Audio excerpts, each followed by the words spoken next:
Dando continuidade no nosso curso de conversão termoquímica de biomassa, na aula de hoje vamos conversar sobre biogás. Eh, Já nas próximas aulas já vamos iniciar os processos de conversão termoquímica em si, né? Vamos iniciar pela pirólise, que ontem conversamos um pouquinho aí quando a gente falava de pirólise de óleos vegetais. Então, o foco da nossa aula de hoje é biogás mesmo.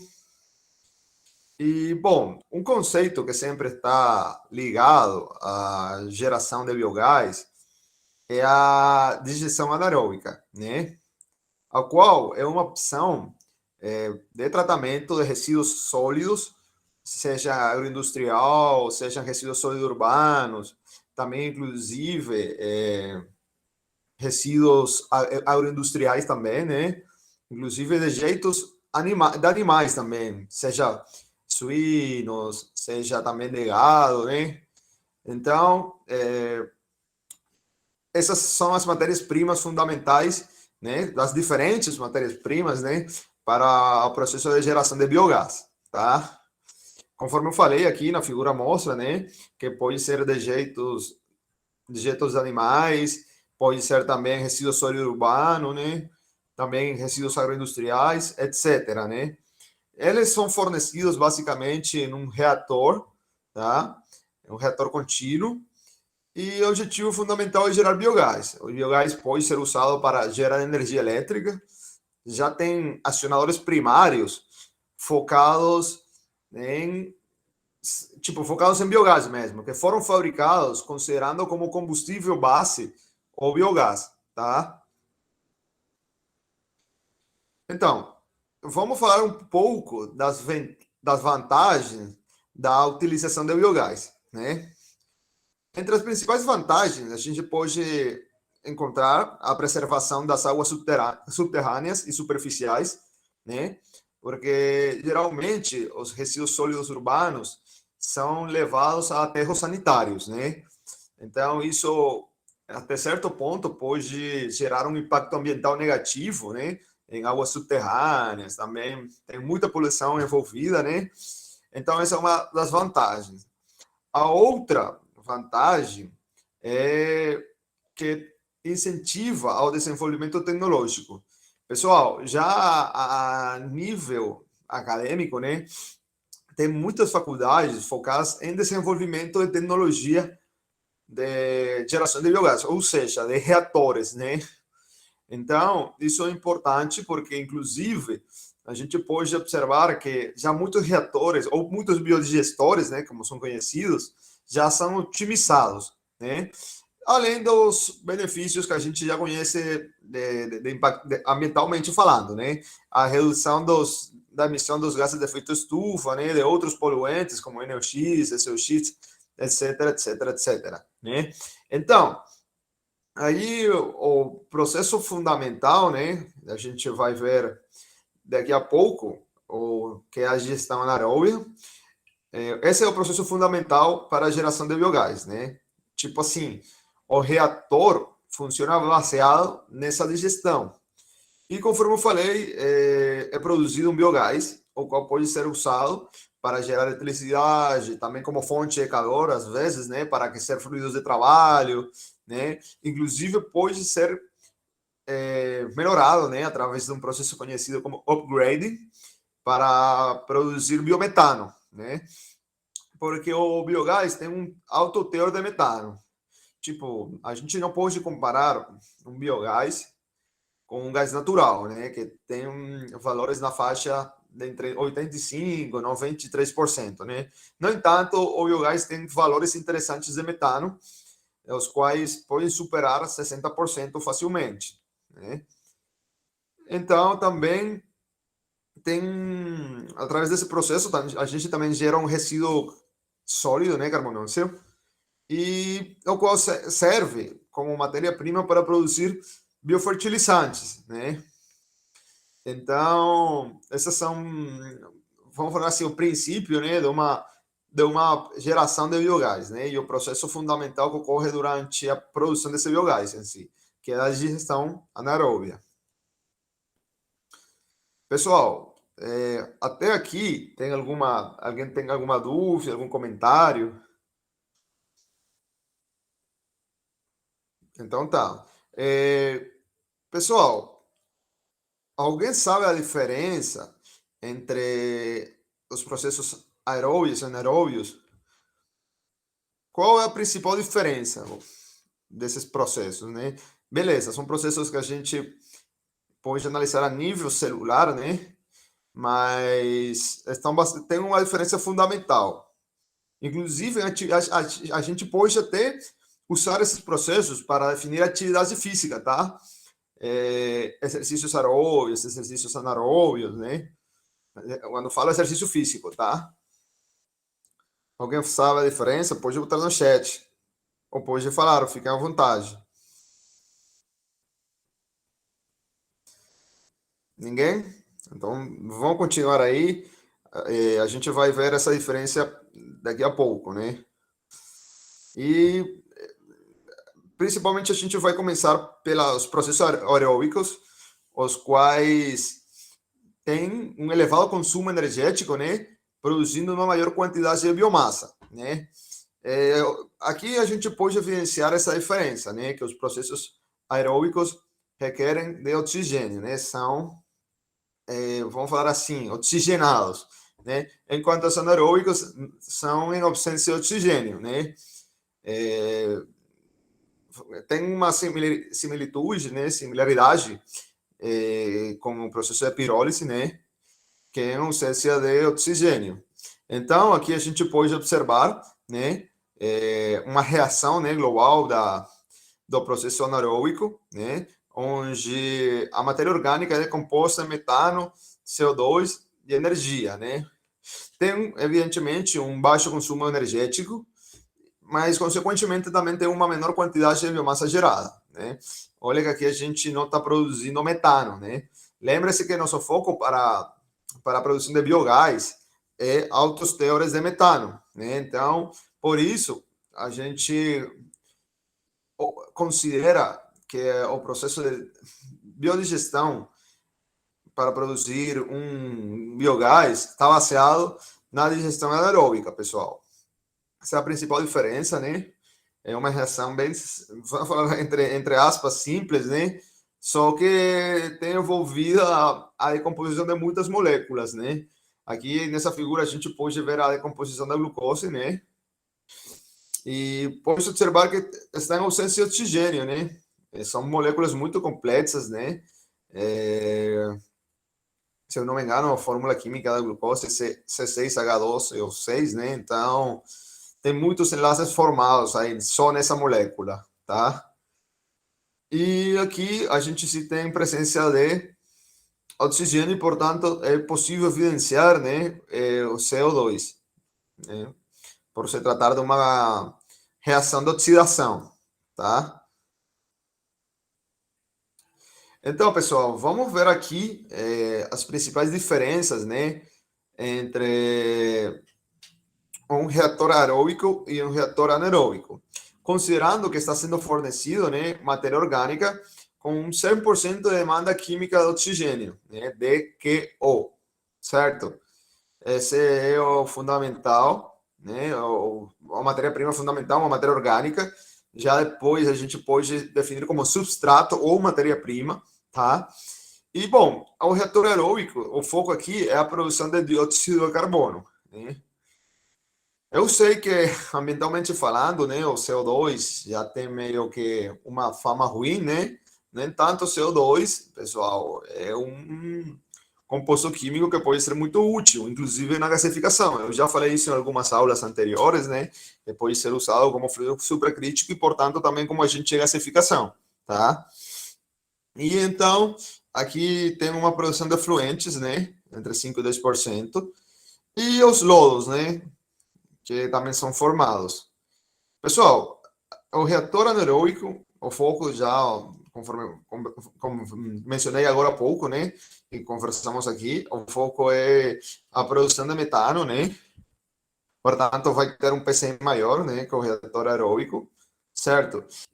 A taxa de geração de fluentes é maior, No entanto, a de lodos está diminuindo. Olhem que aqui é quase 50% de lodos, né? Até maior. Essa porcentagem pode ser maior. Então, essa é a diferença entre dois reatores, né? Entre esses dois reatores, aeróbico e anaeróbico, tá? Agora vamos falar um pouquinho, né, dos fundamentos biológicos, né? É oportuno mencionar que a digestão anaeróbica é considerada como um ecossistema, né? Por quê? Porque diversos grupos de organismos estão interagindo, né? Estão reagindo para converter essa matéria orgânica que foi fornecida como substrato ou como matéria-prima. Então, a gente pode achar diversos compostos químicos como metano, dióxido de carbono, água, sulfeto de hidrogênio, amônia. E também, às vezes, acontece, né, muitas sínteses de novas células bacterianas, né? Porque é matéria orgânica e, portanto, estão envolvidas bactérias, né? É importante mencionar isso, tá? Então, pessoal, aqui vamos ver um pouco, né, de algumas das etapas que podem ocorrer durante essa digestão anaeróbica, tá? Conforme eu falei, a matéria orgânica, que são polímeros complexos, e tem alguns grupos funcionais aqui, como proteínas, carboidratos, ácidos graxos, né? A primeira etapa é a hidrólise. A gente vai mencionar cada uma dessas etapas, tá? Vamos mencionar um pouquinho cada uma delas. Então, a primeira parte é a hidrólise, onde são formados, ou são, vamos falar assim, separados, né? Os aminoácidos e açúcares dos ácidos graxos voláteis e álcoois, né? Já posteriormente, ocorre a acidogênese, onde são formados ácidos graxos de cadeia longa, tá? Butirato, proteinatos, etc., tá? Já posteriormente ocorre a cetogênese. Aqui, pessoal, já a gente está formando um acetato, né? E um hidrogênio e também o dióxido de carbono, né? Um CO2, a gente já está aparecendo aqui. E já finalmente, esse processo de redução, né? Leva à formação de sulfeto de hidrogênio e dióxido de carbono, né? Que é uma redução, que é um passo posterior, mas já vocês viram que o foco aqui final, né, é a produção de metano, tá? Então, o biogás é bem diferente do gás natural, porque além de ter presença de metano, né, um teor de metano associado, a gente também tem dióxido de carbono, né, que não é desejável como um gás combustível, né? Então, esse teor de CO2 também tem que ser controlado, tá, pessoal?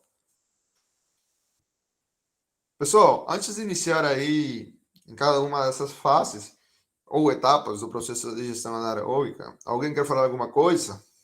Tem algum comentário, alguma dúvida?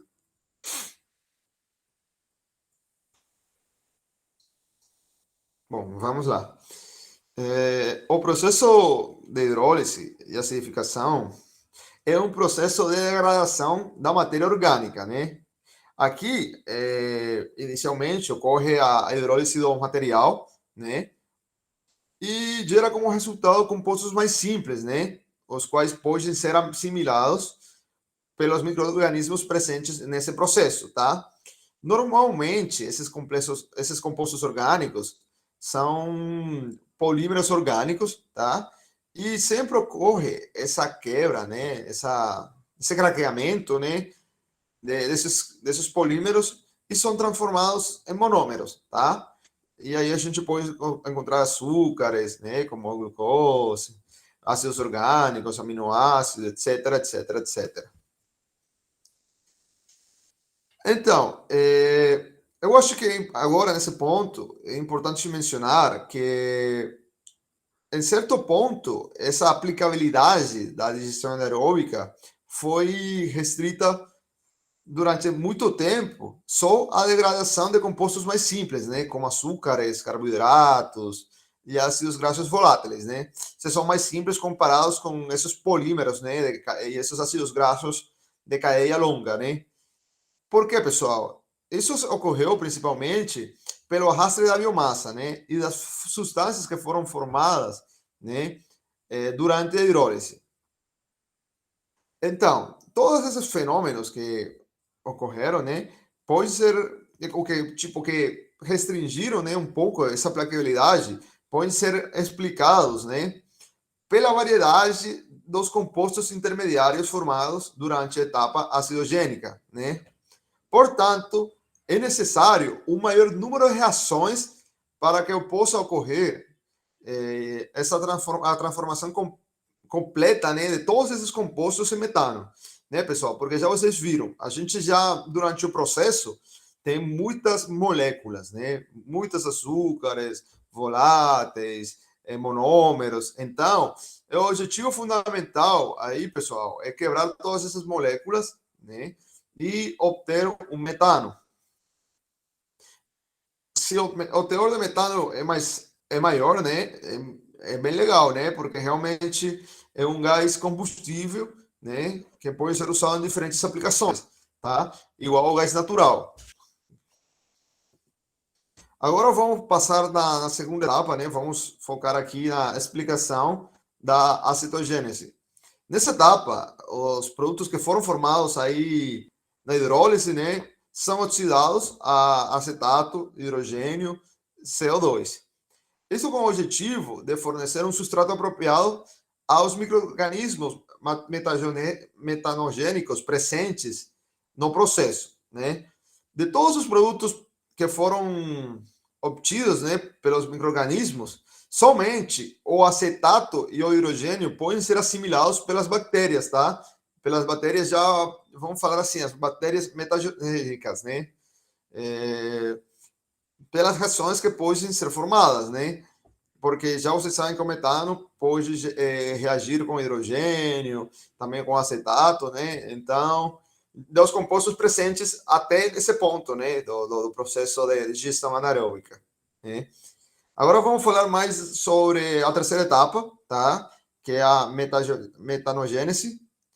E aqui ocorre um processo de degradação do substrato, né? Que consiste fundamentalmente na transformação dos produtos que foram formados, né? Já nas etapas anteriores e produzir nossos gases de interesse, né? Que é o metano e CO2. Beleza, o CO2 não é um gás combustível, né? Mas pelas reações que ocorrem durante o processo, realmente não tem como evitar a formação desse CO2, né? Ou seja, desse dióxido de carbono. É oportuno mencionar, pessoal, que a formação do metano ocorre através de dois mecanismos distintos.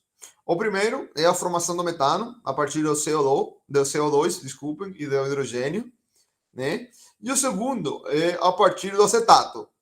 Já por isso eu falei que a presença de hidrogênio e dos acetatos é fundamental, né?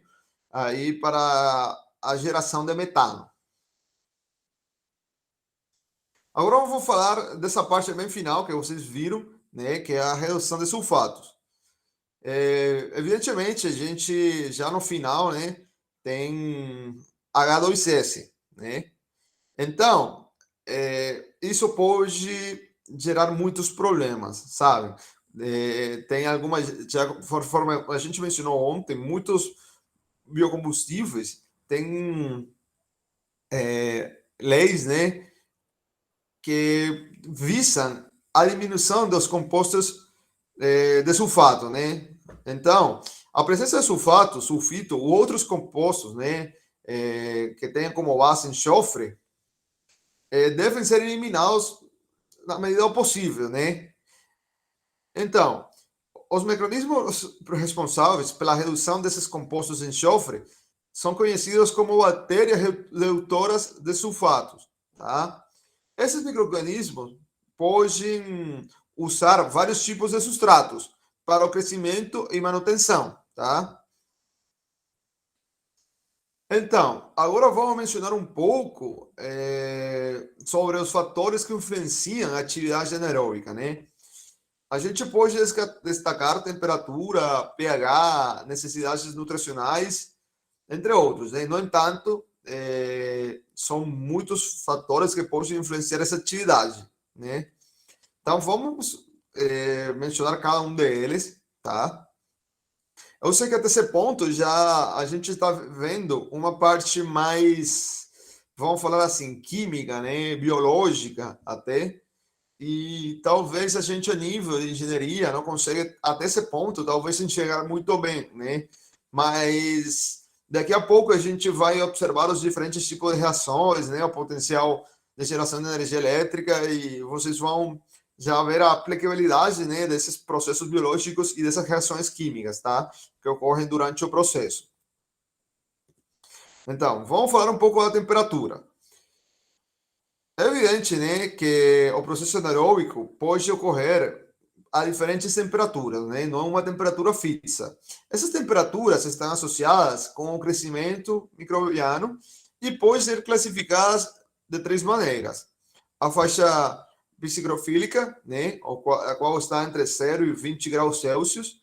A faixa mesofílica, a qual corresponde a temperaturas que estão entre 20 e 45 graus Celsius, e a faixa termofílica, a qual é a que tem maiores temperaturas, né, que pode estar na faixa entre 45 e 70 graus Celsius, tá? Pessoal, o processo, quando opera na faixa termofílica, né, ou seja, com as maiores temperaturas, apresenta uma maior instabilidade nos parâmetros de controle, né? Devido a que essas temperaturas, né, favorecem a atividade microbiana, né, presente durante a digestão anaeróbica, tá? Então, de todas as bactérias que estão presentes no processo, as bactérias metanogênicas são as que mais são afetadas pela temperatura, pois apresentam uma temperatura restrita, né? A qual pode levar, né, a aumentos da concentração de ácidos voláteis e, consequentemente, numa queda do pH. Pessoal, o pH, na medida do possível, tem que ser um valor neutro, né? Vocês sabem que a escala do pH vai de 1 até o 14, daqui a pouco a gente vai conversar sobre isso, mas uma queda nos valores do pH pode também afetar o processo, tá? Vamos falar então sobre a influência do pH. Já vocês podem observar já nessa figura aqui a escala do pH, né, que vai de 1 até 14, né? Então aqui são ácidos, né? Ácidos fortes aqui. Aqui a gente tem um valor neutro, né? E aqui essa é a faixa alcalina, né? Então, como a gente pode evidenciar o efeito do pH? Alterando as cargas dos sítios ativos das enzimas, modificando suas estruturas e, consequentemente, também alterando suas características, né? Isso está associado também ao aumento ou diminuição da toxicidade dessas enzimas, tá? Então, os micro-organismos também têm um pH, pessoal. E, segundo a literatura, eles têm um pH ótimo perto da neutralidade, ou seja, um valor de 7, né? E no caso dessas bactérias, as arqueias metanogênicas, elas estão numa faixa entre 6,5 e 8,2, tá? Então, vamos falar quais são os principais compostos que podem afetar o pH, né? Estão o ácido carbônico e os ácidos voláteis. Por isso, já vocês viram em slides anteriores que a gente também não pode favorecer a formação desses ácidos voláteis, né?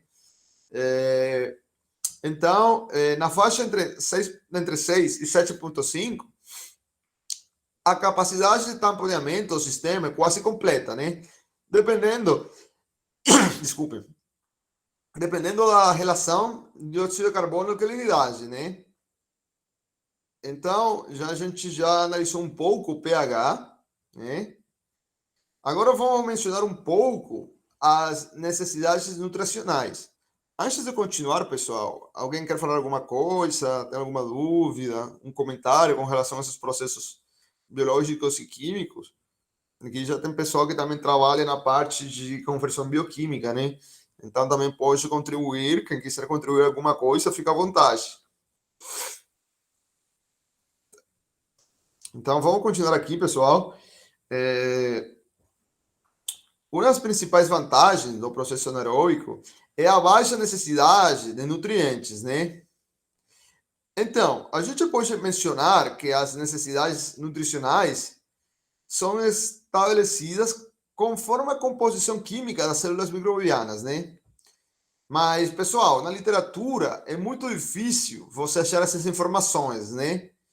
Então, muitas vezes, essas necessidades nutricionais são calculadas, né, ou determinadas a partir da composição empírica das células. Também tem um fator importante que é a toxicidade. E dependendo da toxicidade, é possível que o processo anaeróbico não aconteça, tá? Por quê? Porque as bactérias metanogênicas podem ser inibidas por toxinas, né? Devido a essa pequena fração de substratos sintetizados nas células.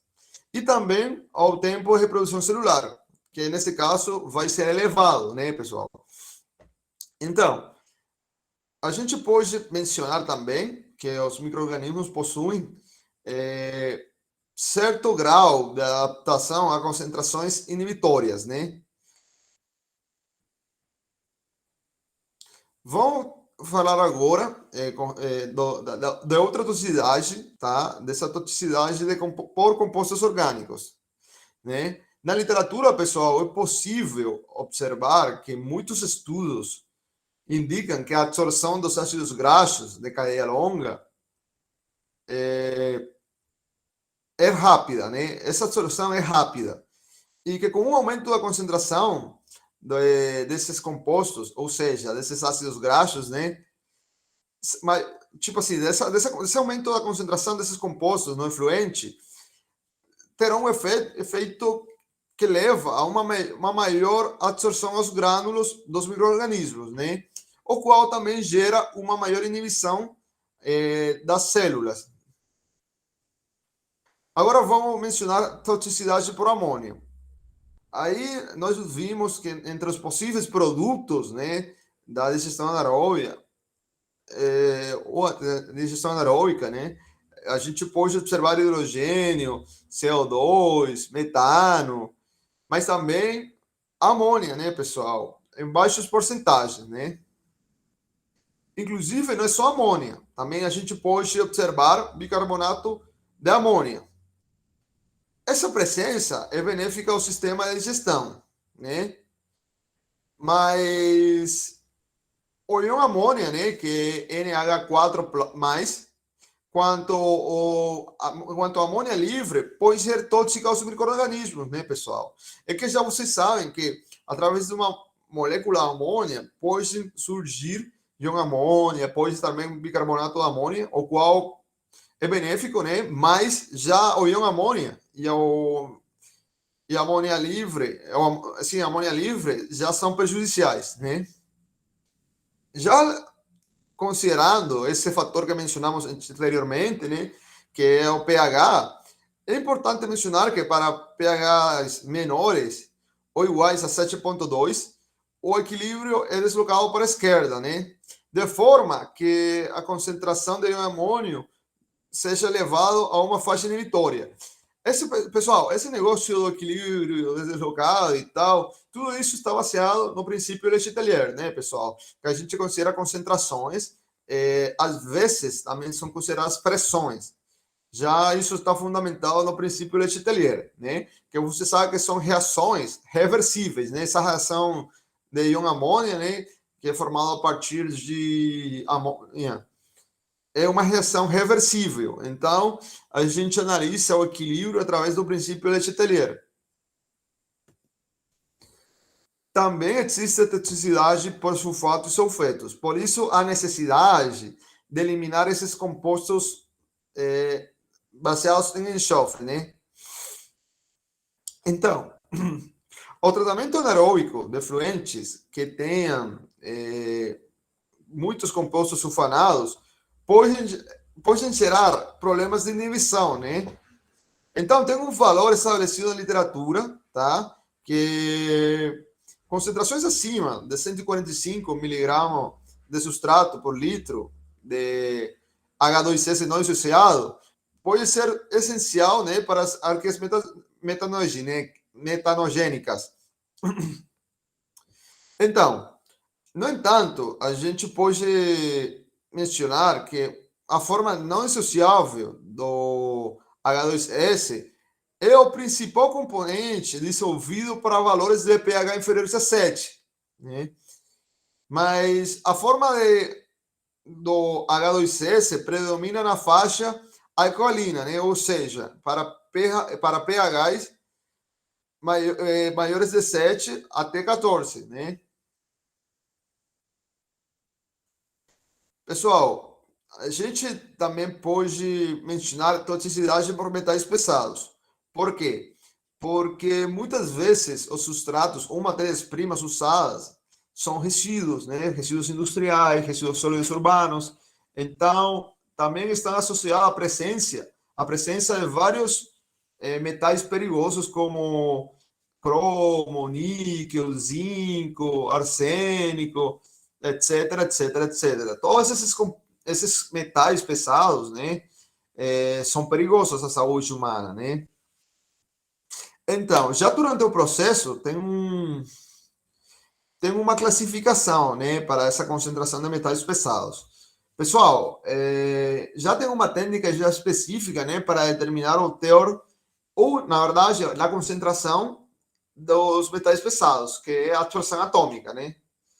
Espectrometria de absorção atômica. Já é a técnica específica para isso, né? Então, aí as máximas concentrações dos metais pesados que são permissíveis, né, que são permitidos no tratamento anaeróbico, estão relacionados ao mesmo tempo com a concentração de sulfeto, né? Para reagir com esses metais pesados e formar sais de sulfeto. Então, já vocês viram, pessoal, que também, por isso eu falei eliminar na medida do possível os sulfetos, né? Mas é bom sempre que exista no meio esses sulfetos, porque eles, se for necessário, eles vão reagir com metais pesados, né? E desse jeito vai se formar sais, né? Então, essas sais de sulfetos já são retiradas, né, no efluente. Outro fator é o tempo de retenção hidráulico, né, o qual pode ser definido como o tempo necessário para que a mistura seja totalmente digerida no digestor ou no reator, né? Assim, a gente pode mencionar que quando a produção de gás é máxima, isso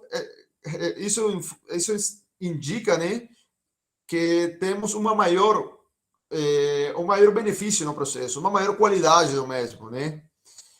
Então, o valor desse tempo de retenção depende do substrato, do tipo de digestor, além de outros fatores, né? Então, o tempo pode variar dependendo do tipo de reator, né? Ou das condições operacionais, em horas, né? Pode ser um tempo de horas ou inclusive de dias. Tem estudos que mostram, né? Tempos de retenção hidráulico de 50 dias. Impermeabilidade do ar. Pessoal, nenhuma das atividades biológicas dos micro-organismos, seja nesse processo que estamos analisando ou qualquer outro, né? Vai ser em ausência total, vamos falar assim, de um meio oxidante, né? Então, a decomposição da matéria orgânica na presença de oxigênio, já vocês viram que por isso está sendo formado o CO2, né? Tipo assim, quando a gente tem esse oxigênio, né? Embora seja pouco, isso vai levar à formação de CO2, né? Quando a gente não tem oxigênio no meio, né? A gente só vai formar metano, né? Portanto, se o biodigestor ou bioreator não estiver perfeitamente vedado, a produção de biogás é inibida, tá? Pessoal, vamos focar agora nas tecnologias disponíveis para o processo de geração de biogás, né? Vamos falar um pouquinho dos reatores, né? Antes de iniciar com os reatores, alguém quer fazer alguma contribuição, né? Eu sei que hoje essa parte está mais focada na parte biológica e química, né? Comparado com a aula de biodiesel, mas eu acho que agora a gente vai focar mais já no processo em si, né? A gente vai observar os tipos de reatores e as diferenças entre eles, né? Não sei se alguém quer falar alguma coisa, tem algum comentário? Não?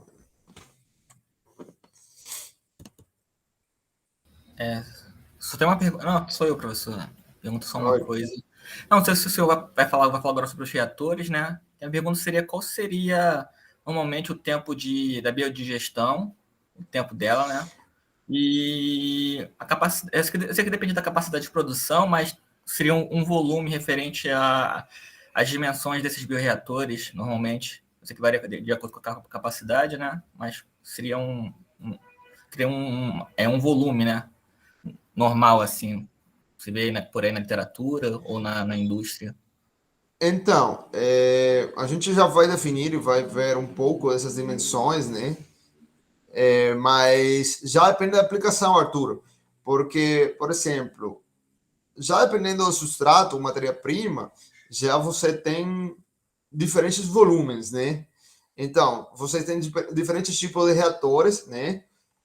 A gente vai ver um principal, que é conhecido pela sigla UFCB, né? Então, realmente não tem um volume certo, né? E também não tem um tempo certo. Inclusive, você viu no tempo, né? No tempo, aqui nesse fator que a gente já mencionou, no tempo de retenção, que pode variar em dias, entendeu?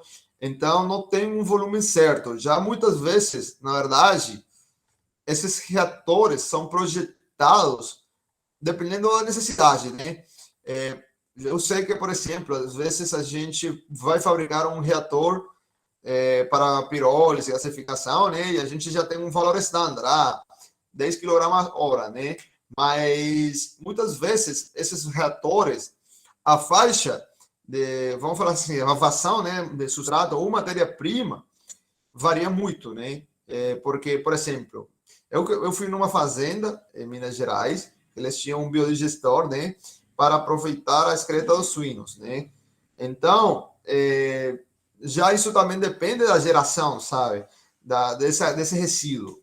Já a gente não é tão controlável igual biomassa, né? Que a gente já viu que a biomassa, beleza, isso também varia, mas já tem um valor, vamos falar assim, uma faixa de valores estabelecidas.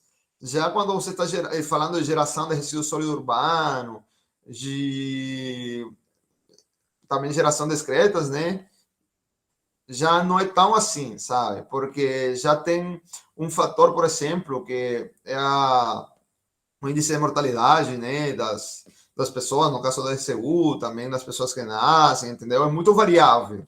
Então, não tem um valor certinho, não tem um volume específico, ou para eu te falar, uma faixa de valores, né? Porque já muitos são fabricados dependendo da demanda, né? Ou da geração, na verdade, desses substratos.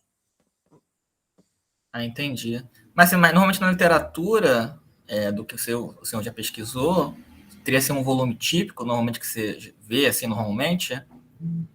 Ou realmente depende muito mesmo do tipo de processo, da Isso, capacidade? depende muito do processo, sabe?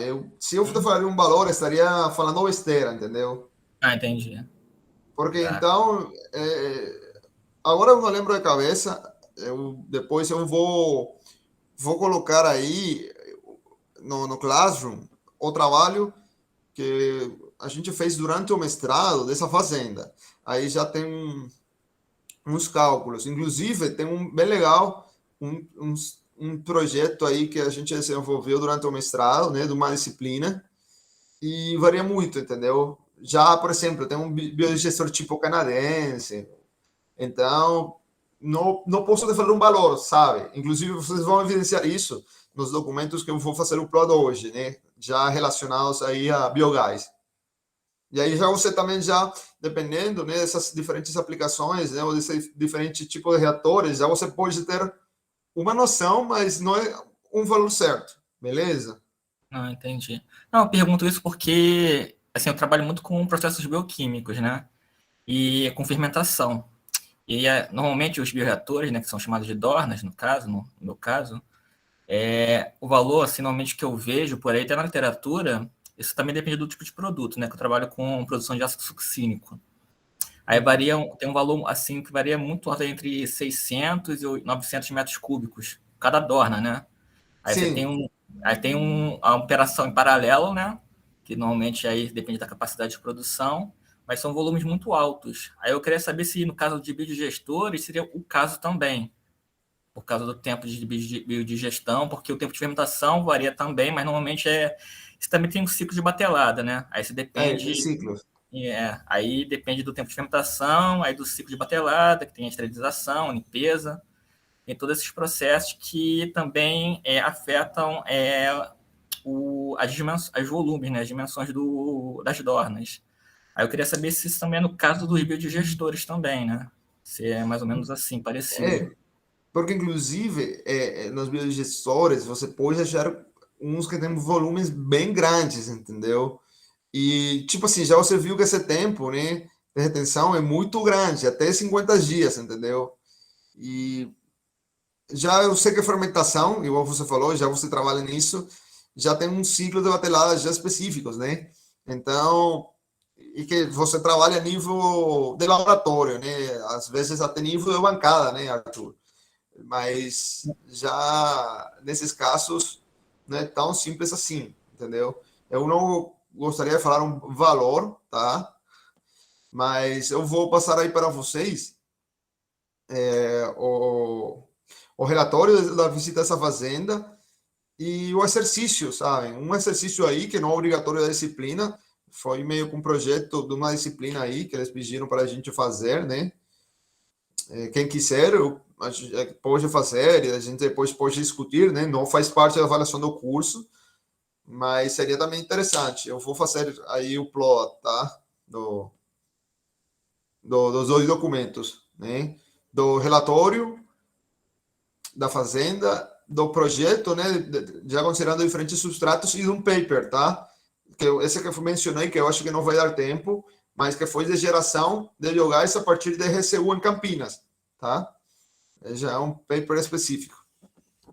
Mas obrigado pela pergunta aí, foi muito interessante essa contribuição sua, porque aí o pessoal que não trabalha fermentação já também vai entendendo um pouco como que funciona, né? Sim, é verdade. Obrigado, professor. Ah, eu que agradeço aí pela pergunta. Eu estou vendo aqui no chat que o Jerry falou alguma coisa aí, da ausência de oxigênio, a Lucinda reforçou, né? É, não sei se alguém mais falou alguma coisa aqui no chat, eu vi um boa noite aí. Ah, não fui eu. Então, vamos lá. Vamos mencionar um pouco agora os diferentes tipos de reatores, né? Pessoal, esse processo que usando biodigestores não é novo, tá? Já em Europa, né, durante o início dos anos 80, já era uma tecnologia atraente, sabe? Por quê? Porque facilitava vamos falar assim, facilitava o aproveitamento de diferentes tipos de águas industriais, né? Também de lodos, né? Do esgoto. Porque já vocês viram que já tem muito trabalho experimental em conversão termoquímica do aproveitamento de lodos, né? Gasificação de lodos e tal. Então, inicialmente, a biodigestão tinha esse foco, sabe? O tratamento de águas residuais, né? Do esgoto, vamos falar assim, né? Já conforme foram passando os anos, já os sistemas anaeróbicos de tratamento já foram evoluindo e já foram sendo adaptados e foram sendo otimizados reatores de manta, que também são conhecidos como de camada, né? Os UASB, né? Que é uma sigla em inglês, a gente define mais na frente. E também tinha reatores que são conhecidos como filtros anaeróbicos, né? Já conforme foram passando os anos, essas tecnologias foram evoluindo e também foram sendo adaptadas, né? Até modificadas em alguns casos, né? Foram feitas algumas alterações. Então, vamos falar assim dos primeiros reatores, né, que foram usados durante os anos 80. Os primeiros três foram um biodigestor conhecido como lagoa anaeróbica, tá? Por isso eu falava para o Arthur que tem alguns que são bem grandes, então vocês imaginem uma lagoa. Então, essa lagoa é coberta, né? E corresponde ao biodigestor, sabe? Então, o efluente, né, fica confinado sem recirculação. Já vocês podem, por isso eu falei, olha, é muito difícil, às vezes são tempos muito longos, né? Que aí fica meio que parado esse efluente, né? E já esse tempo de retenção hidráulica é elevado. Pode levar dias, até meses, né? Já 50 dias, conforme a gente viu em slides anteriores, são 50 dias, são quase 2 meses, né? Então, é um sistema que não é muito eficiente, tá? Para vocês converter biogás. Temos reatores anaeróbicos de contato, né? Esses aqui possuem na saída um decantador primário. Ontem aí o Iago falou um pouquinho com relação aos decantadores, né? Que é um método de separação. Então, aí basicamente, nesse decantador, é depositado o efluente que está sendo um subproduto, né? Ou sim, a gente poderia falar de um subproduto dependendo da composição. É um subproduto resultante da biodigestão. Tem os reatores de membrana, os quais são similares aos reatores anaeróbicos de contato, só que na saída, eles, no lugar de ter um decantador, tem um filtro de membrana porosa, o qual separa o lodo e introduz na base do reator, tem uma recirculação, né? Então, aqui, isso que eu falei, são os diferentes, esses são os 3 reatores que a gente viu. Isso aqui é o decantador, tá? Aqui é um decantador e aqui é um filtro, né, de membrana. Então, esses são os primeiros 3 reatores, né, que foram usados para os processos anaeróbicos. Então, já posteriormente, outros tipos de reatores foram testados e são conhecidos esses reatores como filtros anaeróbicos, né? Desses filtros anaeróbicos, existem 2 tipos. O primeiro introduz a vinhaça, né? Porque a origem desses reatores de filtro anaeróbicos são vinhaça de cana-açúcar, tá? Então, no primeiro tipo de filtro anaeróbico, a vinhaça é introduzida pela parte inferior, né? Assim, a ação dos micro-organismos é concentrada na parte inferior do reator, tá? E o fluxo fluente é ascendente, certo? Enquanto que o segundo tipo de filtro anaeróbico, a matéria-prima é introduzida na parte posterior, onde ocorre a maior atividade microbiana. Então, aqui a gente não pode evidenciar muito bem as diferenças, né? Porque é uma figura 2D, né? Mas aqui, nessa aqui, é introduzido na parte posterior, né?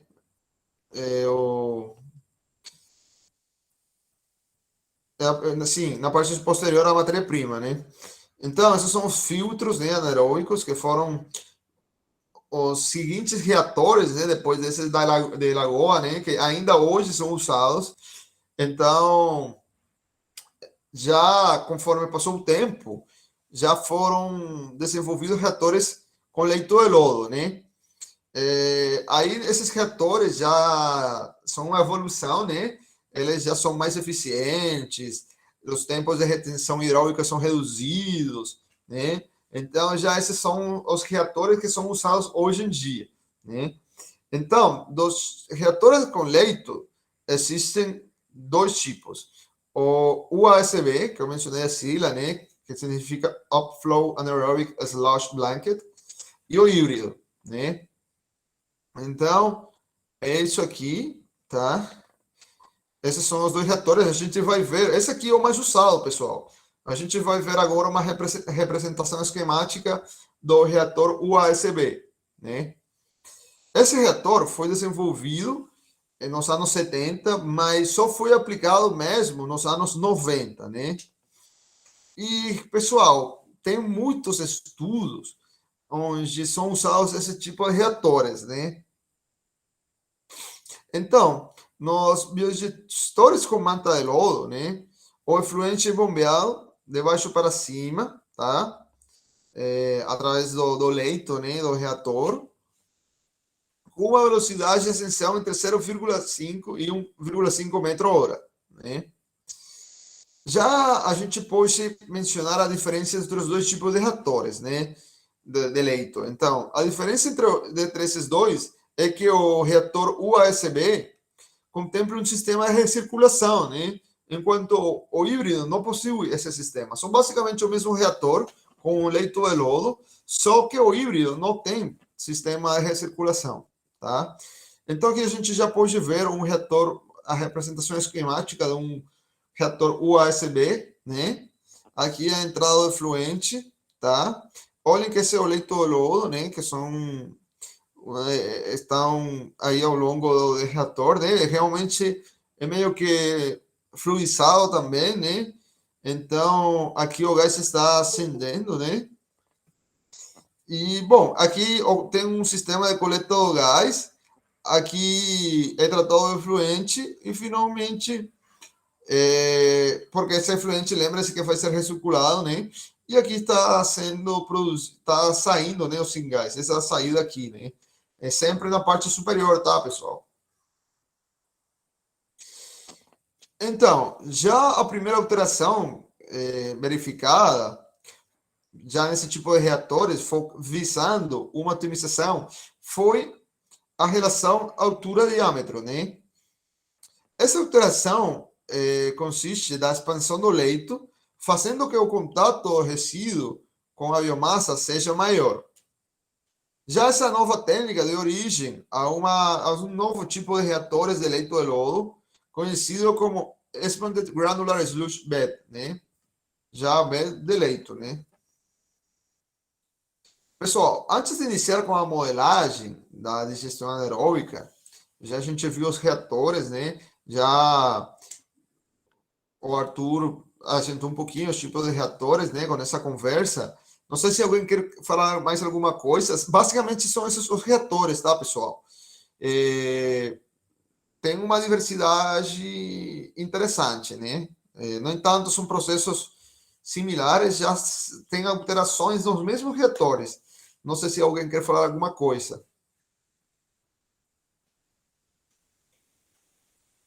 Professor, já existem catalisadores para esses digestores ou por enquanto mesmo é só a matéria-prima? Ok? Desculpa, não escutei bem. Só um minuto, peraí.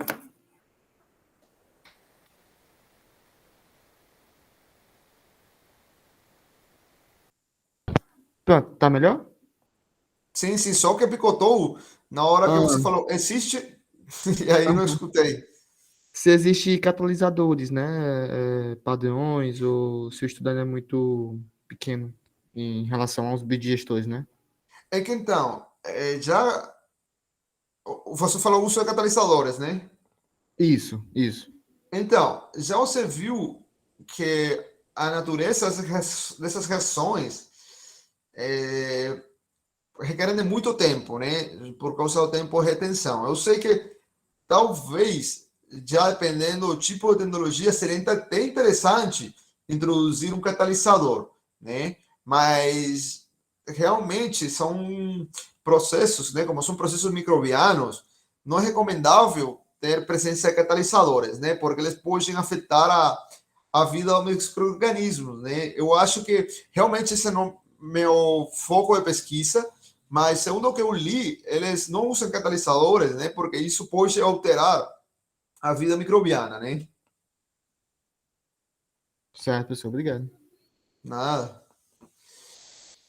Então, pessoal, vamos focar também já na parte de modelagem. Da mesma maneira que em processos de conversão termoquímica, é possível modelar a digestão anaeróbica, né? Qual que é o objetivo, pessoal? Para projetar, né, e optimizar as plantas, né? As plantas para a produção de biogás, né? Basicamente, a gente, da mesma maneira que em qualquer processo, a gente vai considerar os balanços energéticos e energia, ou seja, vai aplicar o princípio de conservação de massa e de conservação de energia, né? E, bom, pessoal, da mesma maneira que modelagem de gasificação, de pirólise, né? A parte experimental é fundamental, né? Vamos falar assim, para validar a modelagem, né? É, eu sei que muita pessoal que trabalha em modelagem mexe pouco com a parte experimental, mas meio que muitas vezes já tem revista, pessoal, que eles te pedem para validar a tua modelagem é, os próprios dados experimentais. Não foi meu caso, eu durante o mestrado publiquei 2 artigos, eu validei com a literatura, mas sempre um bom, vamos falar assim, né? Uma boa sinergia, né? Trabalhar as duas coisas, tá? Então, da mesma maneira que durante a pirólise, a gasificação, os parâmetros cinéticos das reações envolvidas durante a digestão anaeróbica são obtidos experimentalmente, né? São realizados estudos cinéticos, né? Para obter esses parâmetros. Alguém falou alguma coisa no chat? Ah, alguém entrou aqui.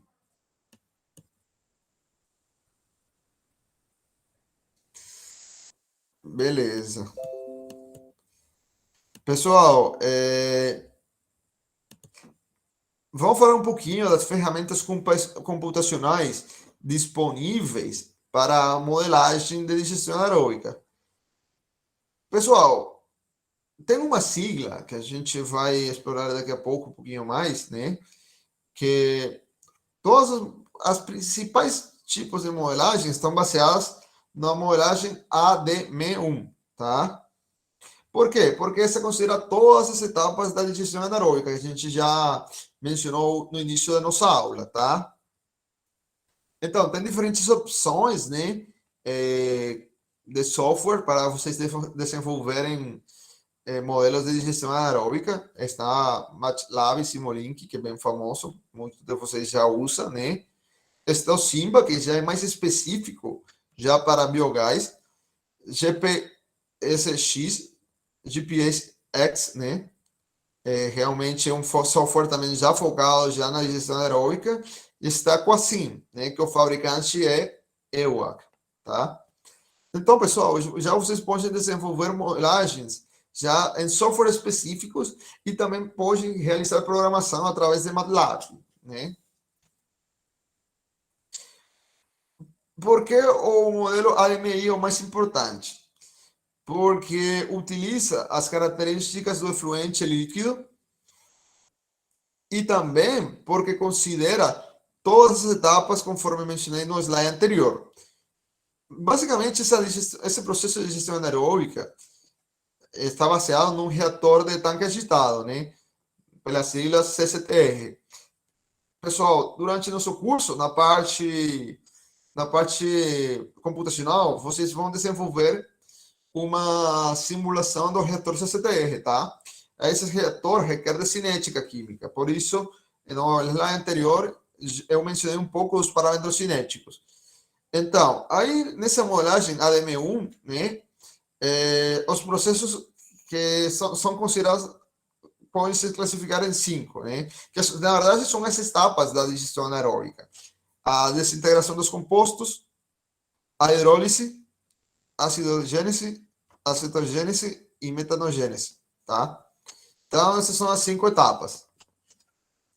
Então, aí a gente está evidenciando um pouco, né, como que essa, na verdade, é um layout, é um esquema da modelagem baseada no modelo ADM1, né? A gente tem um complexo, uma molécula complexa ou uma biomassa, né, nativa.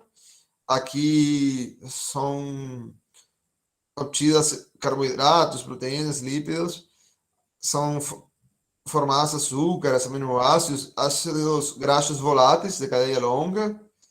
Aqui alguns ácidos, né? Aqui o ácido acético, tá? Vinagre, o hidrogênio e finalmente o biogás, né? Que está composto principalmente por metano e por CO2, né? Pessoal, antes já de introduzir o conceito de biogás, alguém quer falar alguma coisa?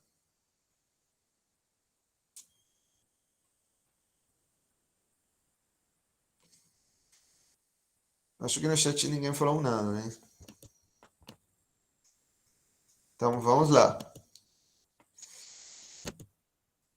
Pessoal, antigamente, o biogás era conhecido como um subproduto obtido a partir da decomposição anaeróbica, né, de resíduos orgânicos.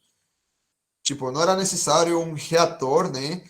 Era meio que a descomposição na qual era produzido um gás, esse era o biogás, né? Mas considerando a crise ambiental atual, né? Também a implementação do protocolo de Kyoto e de outros mecanismos de desenvolvimento limpo, já esse combustível, que é o biogás, foi considerado como matéria-prima importante para outros processos como geração de energia elétrica, geração de calor, etc, etc, etc. Né? Já vocês viram que no início era simplesmente um gás, né, que era produzido através da decomposição, né, de matéria orgânica, mas já depois, considerando o contexto atual, né, o cenário global, com essa crise ambiental, com altos preços de combustíveis fósseis e com uma demanda energética cada vez maior, já esse combustível virou uma matéria-prima importante, né? E que também é ambientalmente limpo, né? Porque estão sendo aproveitados alguns resíduos, tá? Então, já definindo o biogás, ele pode ser definido como um produto proveniente da digestão anaeróbica, tá? De resíduos sólidos ou líquidos, né? E constitui uma fonte de energia não convencional, né? A composição é uma mistura de gases, né? Onde o metano e o dióxido de carbono estão em maiores proporções, né? O potencial energético do biogás é estabelecido em função da quantidade de metal contido no gás, o que determina o seu poder calorífico. Pessoal, alguém sabe por que essa última parte aqui que eu mencionei, né, de que o poder calorífico está baseado no teor de metano presente no biogás? Alguém sabe me falar?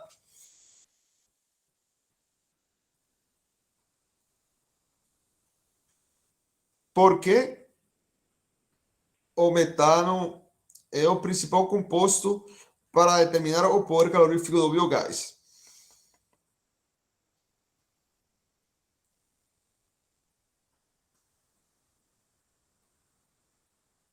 É porque também existe a presença de CO2 e esse componente não é considerado como combustível, né? Na mistura.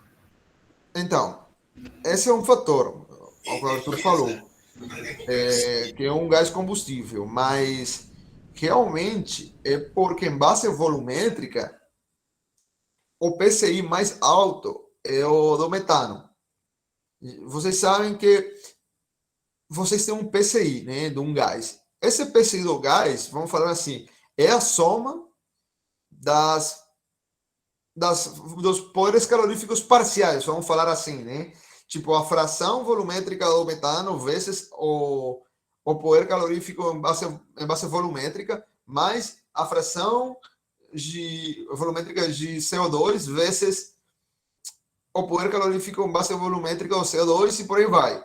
Então, o metano, pessoal, em base volumétrica, ou seja, em base molar, se são gases ideais, é o que tem um maior poder calorífico. Então, se vocês tiver, já como nesse caso do biogás, conforme o Arthur falou, o metano é o gás combustível e o que tem uma maior proporção ao biogás, já o teor de metano determina o poder calorífico do biogás, né? Então é isso, pessoal. Já depende do poder, já basicamente do alto poder calorífico em base volumétrica do metano. Então, vamos falar um pouquinho aqui, né, desses PCIs. Então, o que eu falei, bom, aqui mostra só o poder calorífico do metano, né? Mas aqui vamos falar um pouquinho das porcentagens da composição do biogás, né? Já vocês viram que tem altas porcentagens de metano, seguido de CO2, né? Já tem nitrogênio, oxigênio, tem sulfeto de hidrogênio, amônia, lembrem que a gente falou um pouquinho de amônia, monóxido de carbono e hidrogênio, tá? Mas, pessoal, já comparado com outros gases, o PCI do biogás é menor, inclusive do metano, né? Porque esse é metano puro, né? Inclusive, o gás natural é menor que o metano puro, porque, evidentemente, é 90% metano quase, só que tem outros gases. Então, já vocês viram que conforme... Vamos falar aqui, baseado só no metano, já conforme vocês vão diluindo o metano em outros compostos com menor poder calorífico, né? Como o CO2, o nitrogênio, o oxigênio, CO e por aí vai, ele vai diluindo o valor. Já, evidentemente, esses gases aqui, né, têm um maior poder calorífico, né? Porque tem uma cadeia mais longa, né? São hidrocarbonetos de cadeia maior, né? Propano e o butano, né? Vamos falar dos possíveis usos do biogás. Eu já mencionei ao longo da nossa aula de hoje desse possível uso de geração de energia elétrica, né? Mas tem outros possíveis usos também, tá? O biogás pode ser usado como fluido de aquecimento, também pode ser usado para secagem, para aquecimento e iluminação de granjas, né? E também como combustível veiculares, entre outros, né? Então, já a gente pode evidenciar que tem um foco importante na geração de energia elétrica, mas também tem outros possíveis usos, né? É um gás combustível que pode ser aproveitado de diferentes maneiras. A limpeza do gás. Pessoal, já a gente viu que a gente quer reduzir os sulfetos, né? Também amônia e tal. Então, essa presença, né, de substâncias não combustíveis, como dióxido de carbono, vapor de água, torna os gás menos eficientes, né? Porque ele vai ser queimado, evidentemente. Então, já o objetivo fundamental é ter diferentes sistemas de limpeza, né? Já tem alguns ciclones, alguns separadores, né? Então, vamos ver um pouquinho as diferentes tecnologias, né, de limpeza.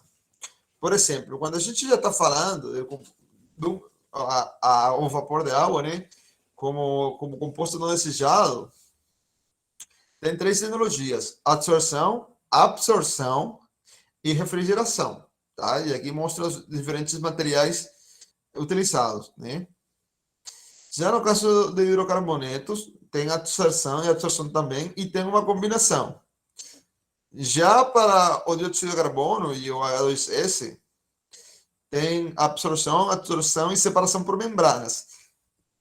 O pessoal que já trabalha também com processos de filtração, né, aqui pode encaixar o processo MEA, né? E já outras impurezas, como a siloxina, está baseada em absorção, tá? Pessoal, devido que temos metano, né, e o alto teor de metano, esse gás é perigoso, né? É um gás de difícil manipulação, né? Porque em presença de ar podem ocorrer explosões, né? É um gás com reatividade alta, né? E é inflamável, então é perigoso a manipulação do biogás, sabem? Não tanto o gás de síntese, não, é tipo assim, um gás com baixo teor de metano, esse aqui é perigoso, tá? Assim, a gente deve se concentrar em evitar a entrada desse ar nas etapas do transporte do biogás, do armazenamento e do tratamento do mesmo, né? Tem uma série de medidas de segurança para o sistema de biogás. São muitas, né? Mas as principais são as seguintes: evitar vazamentos utilizando materiais adequados para a execução dos reatores, armazenamento e transporte dos gases, né? É isso, já vocês sabem, evitar vazamentos, né? Que o reator também, que o material do reator seja ótimo, né? E evitar esses vazamentos, né, do metano, porque isso pode gerar problemas e até explosões. Evidentemente, capacitação, né, do pessoal que vai tratar o sistema de tratamento, que é o ponto mais crítico, né? Já numa planta, né, geração de biogás, a sinalização também é importante, identificar os pontos críticos do processo. É fundamental também a instalação de equipamentos corta-chama, né? Os flares devem ser instalados longe de vias de circulação, né? Porque já tem corredores para o pessoal andar aí, então esses flares devem ser instalados longe, né? Drenos para extração de vapores condensados, né? Também é importante ter um analisador de gases, né? Para observar a composição do biogás. Já vocês viram que ele é perigoso por causa do metano, então a gente também tem que monitorar a composição do mesmo. Já seria fundamental também, né, contratação de empresas especializadas, né, na segurança do processo, né, em geral. Então, pessoal, essas são as principais medidas de segurança.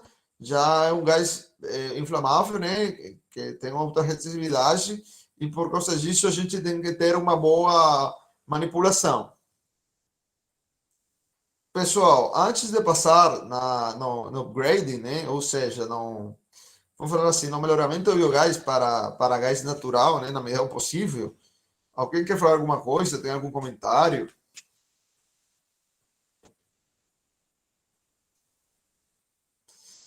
Então, vamos lá. Pessoal, já vocês sabem que o biogás, tipo assim, é produzido em biodigestores, né? Mas já em países da União Europeia, como Alemanha, Noruega, Suíça, Suécia, já estão investindo em diferentes sistemas para melhorar a qualidade do biogás, né? Ou visando a geração do biometano, né? Então, aqui a gente tem 3 rotas, né, do aproveitamento do biogás, né? O biogás, como a gente conhece tradicionalmente, é levado a uma planta de cogeração para produzir eletricidade, potência elétrica, né, ou calor. Já com as novas tendências, né, pegar esse biogás, fazer uma reforma para a geração de hidrogênio e produzir hidrogênio, né, em si, o qual pode ser usado em diferentes aplicações. Já vocês sabem que hoje já nem é futuro, né? O presente, né? É o aproveitamento do hidrogênio. Aqui outra alternativa que está sendo implementada, iniciando a ser implementada, é o aquecimento de metano, né? Para produzir biometano.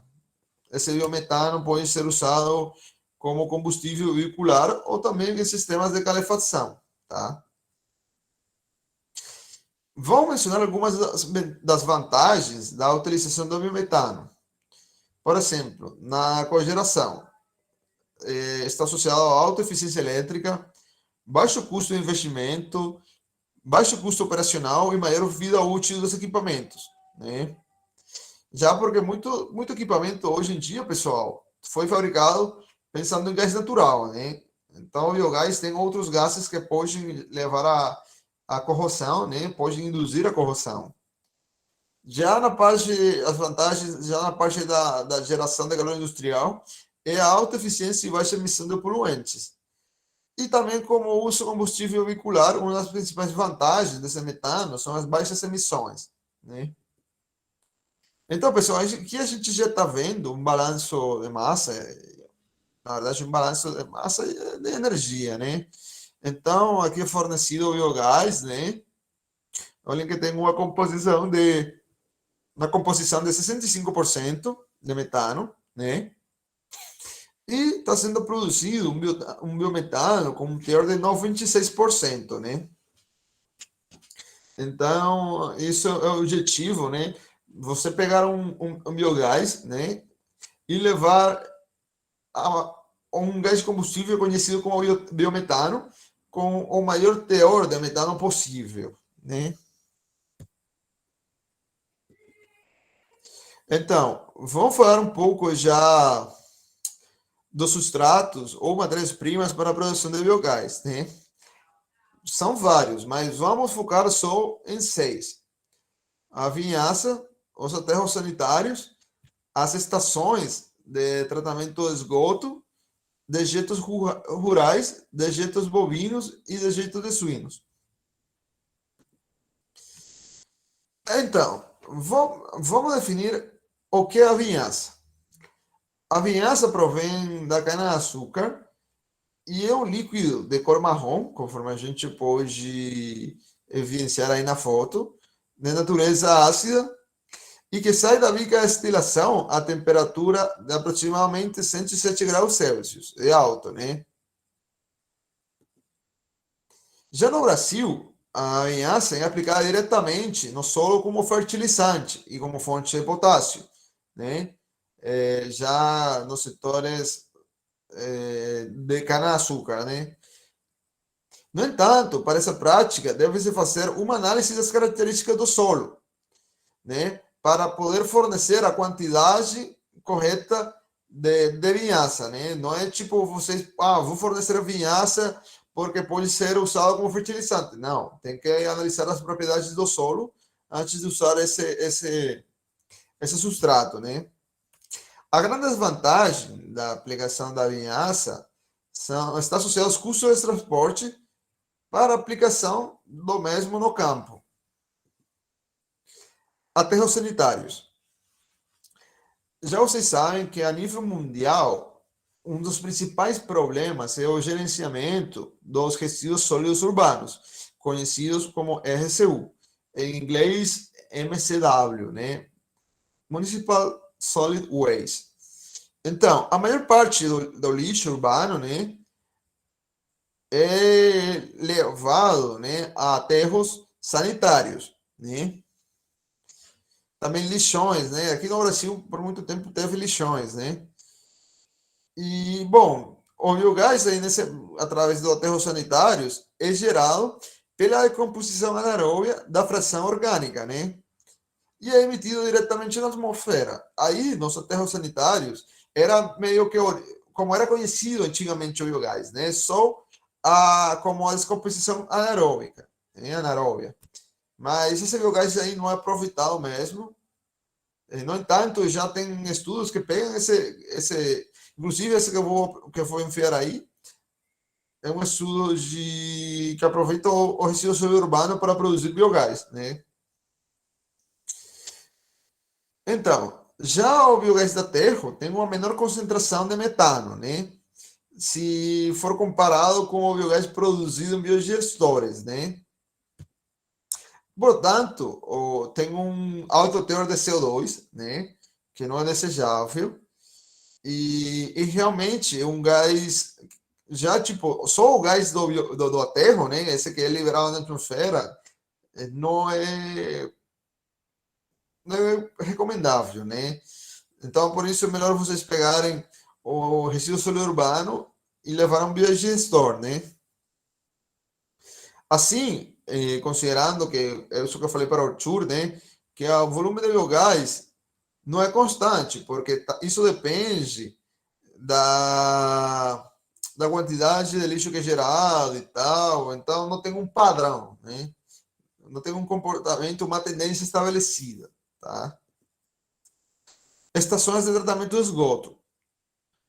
Pessoal, o esgoto doméstico é uma ótima fonte de metano, né? Através da degradação orgânica, considerando um processo de digestão anaeróbica, né?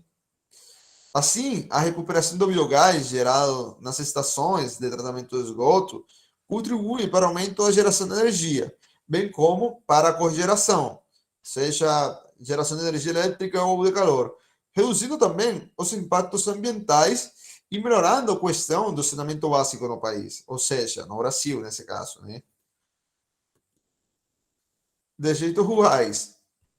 Choro, una pregunta. Oi, ¿Qué es esgoto? esgoto, alcantarilla. Ah, ok, gracias. O sea, residuales, aguas residuales. Es correcto. Ok, listo, gracias. Ya eso que tú ves aquí es como el de la AAA. Sí, no Entonces, solo esgoto, tratamiento de agua. isso. É tratamento de água, né? Tratamento em... Pessoal, aqui tem pessoal da Colômbia também, né? A dúvida dele era o que significa esgoto, né? Que realmente em espanhol varia muito.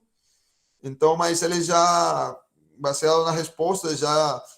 Jerry, né? Já entendeu a resposta, né? O Sí, sí. contexto, vamos falar assim. Beleza. Tem mais algum... Tienes outra dúvida? No, solo esa, muchas gracias. Nada. Então, pessoal, vamos continuar aqui. Isso aqui já é tratamento de águas, né? Tá mais focado no tratamento do esgoto, né? Então, vamos lá. De jeitos rurais. Já tem tecnologia de gestão aeróbica já focada no tratamento de jeitos rurais, né? Pois eles podem contribuir para a preservação do meio ambiente, né? Então, vocês estão pegando um de jeito rural, né? Pode ser de poda, né? Geralmente são resíduos de poda, né? E já aí vocês podem obter um biogás, né? Já a quantidade de rejeitos varia com o peso do animal, né? Porque também já são resíduos não talvez discretas, né? Mas são outros tipos de resíduos aí, como resíduo de poda, ou, às vezes, sei lá, também não são especificamente discretas, que a gente vai ver já especificamente para bovinos e para suínos. Então, também já depende, porque isso também influencia, né? Da quantidade de fertilizante, se os animais fizeram xixi e tal. Porque, como eu falei, já a gente já nessa parte final, já a água que vai ser ingerida vai influenciar a produção de urina, né? Então, já os dejeitos líquidos vão variar também, tá? Já falando de dejeitos bovinos, né? Quando o bovino é estudado, né, no regime extensivo, os dejeitos produzidos ficam dispersos no solo, né, e sofrem um processo de descomposição. Por isso já vocês ouviram falar que os dejeitos das vacas, né, é uma das maiores fontes de metano, né, no mundo, né? Esses dejeitos são compostos de alto teor energético, com macro e micronutrientes, né? Porque tem uma atividade microbiana aí presente, né? Sendo preferido por inúmeros micro e macrovetores de grande importância sanitária, como o nicho ecológico, né? Então, aí essas excretas, né? Aí, além de ter um alto teor energético e que são uma fonte de metano, também serve como nicho ecológico para diferentes vetores biológicos.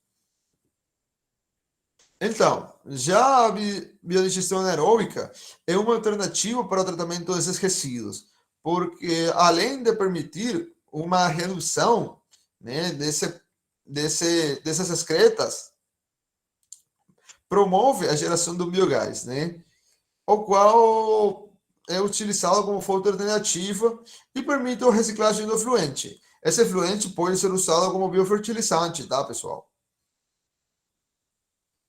Já com relação ao dejeito de suínos, né?